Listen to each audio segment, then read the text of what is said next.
Hello, we are celebrating World Health Day today and I'm in the Mystic Yoga Cafe, which is a health food cafe, and with me is Abhishek, the owner, and he has set out this really wonderful looking snack for me.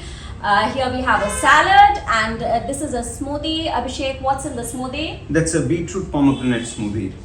Okay, it looks really wonderful and I just had a sip. It tastes wonderful. So, Abhishek, tell me, this World Health Day, the focus is health for all, and especially women like me who are always multitasking. We have kids, we have work.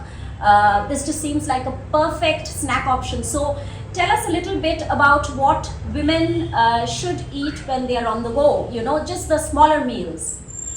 Thank you first of all for coming here and utilizing this space. This is where we try to promote healthy food which is delicious and which can be had by one and all. It's not that we don't want to keep good food exclusive to only health freaks. All of us need to focus on that.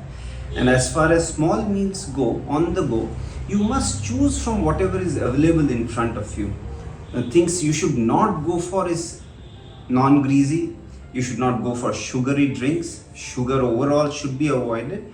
Try to choose from whatever is in front of you. So let's take jhalmuri for example. Remove the jhuri bhaja and you have the best possible snack in front of you. Some carbohydrate in forms of puffed rice, then you have peanuts, then you have some grams and some vegetables.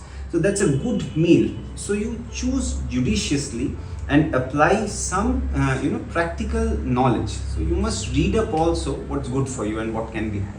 Same thing could be said for bhel puri also, like you just avoid the chutney a little bit, or so you just Yes. whatever you have, you make a healthy option out of that, and don't starve yourself until you can go home and eat something really healthy. I think that is the idea he's That's very talking important. about. That's Yeah. very important that if you are having meals, have it in time. Don't overstretch it. Don't keep your stomach empty for too long. You will be devoid of all energy also, and you will end up eating wrong things when you're too hungry. Lovely, and I'm going to eat this because it looks just the right thing for me. And while I eat and talk with Abhishek, listen to what our doctor and athlete here says. They are talking about older women who are going into menopause and how those issues need to be spoken to and dealt with. And also, food is for everybody. Older women especially need to focus on food, especially when they are going into a critical phase like menopause.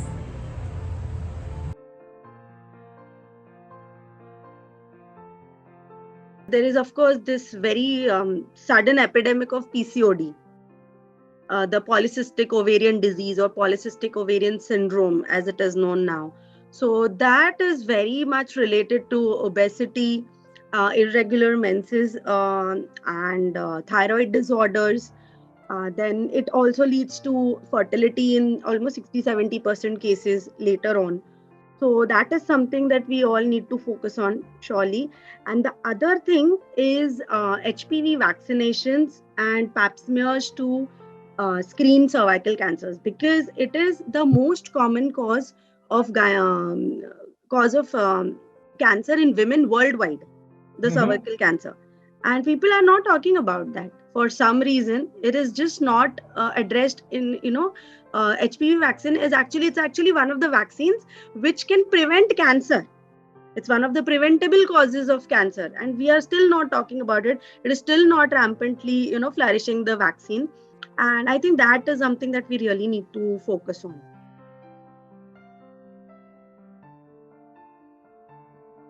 When I was preparing for my third Para-Asian Games, I was actually menopausing. And menopausing is even more challenging than menstrual cycle, because at least in menstrual cycle, when are your dates, when is your cycle, when can you expect your periods, what kind of a diet and what kind of a training program that can be set. When I was preparing, I was bleeding 15 days a month, and I could not eat any hormonal supplements because that would come in doping. No hormones, no external hormones. Everything had to be controlled by diet. And you can take a break for a day or two saying that you have cramps, but you can't take a break for 15 days if you're continuously bleeding. So I think, yes, a conversation around menstrual cycle is very important. And it is important for coaches because our ecosystem has more male coaches, more male conditioning coaches, more male physiotherapists, for them also to be at ease and take it as a part of science rather than a taboo. And it's something very normal, and there should not be any shyness about talking about it.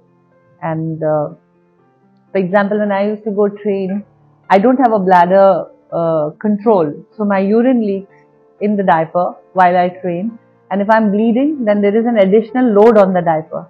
So I would often tell my coach to stop, and they say, no, this is not the time for you to stop. And I said, no, my diaper is more full with blood than urine, so I would need this break. So then he would do my conditioning coaching or my gym exercises in such a way that where I had the rest time would be my diaper changing time.